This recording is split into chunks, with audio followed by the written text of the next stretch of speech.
My name's Jim Hench. I'm an associate professor of oceanography at Duke University, and I'm here on Tetiaroa studying the circulation around the atoll and within the lagoon. The ocean circulation is important for the coral reef ecosystem because it determines many of the important things that reefs depend on. For example, it determines the flux of nutrients to the corals. It has hydrodynamic forces that can break the corals off. And we also study the water properties, such as the water temperature, which can also have an important effect on the ecosystem.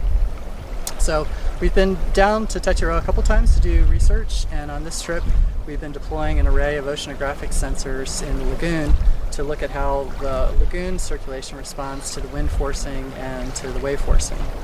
And while we were here, we had a very strong wind event called a maramu, which is a very strong wind out of the southeast, and so we're very excited to see what effect that had on the lagoon circulation. My group has been working on the hydrodynamics of coral reefs for quite some time, down here in French Polynesia, initially over on Moorea, and now here on Tetiaroa. One thing that's really interesting about working on Tetiaroa is that it's an atoll, and so the circulation patterns are determined by the shape of this feature, this atoll feature. It's sort of like a bathtub with a little rim around it, but it's not like a bathtub at home. It's sort of a leaky bathtub where water can come into it as well as out of it due to the wave action and due to modulations in the sea level. The sea level can go up and down due to the tides, as we see in most places in the ocean, but here it's also interesting in that large-scale mesoscale eddies can advect past the island and raise the sea level for weeks, or depress sea level for weeks at a time. And then layered on top of that are the swells coming in from different parts of the Pacific, and also the wind blowing around the lagoon. And so our project's trying to disentangle these different processes that are driving water around the lagoon and seeing what are the most important, when some are important, when are less important.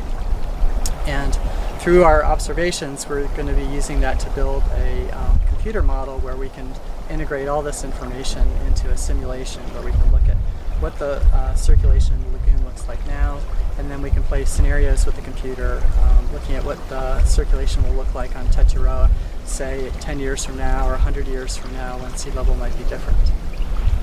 Up until a few years ago, it would have been very, very difficult, if not impossible, to do the kind of research that we're doing here on Tetiaroa. And all this is made possible through the Tetiaroa Society and through the eco-station here that hosts scientists like I to do the research. Having that infrastructure here and the wonderful staff of the Tetiaroa Society host us and be able to facilitate our field work and share their local knowledge of how the systems work, it's just incredibly valuable and lets us be much more productive and also have much more insight into how this place works. And personally, I love working here. As someone that loves the ocean and works in the ocean all the time, it's just amazing to be embedded in the Tahitian culture where everyone in the community loves the ocean. And so I love coming here, and I hope to keep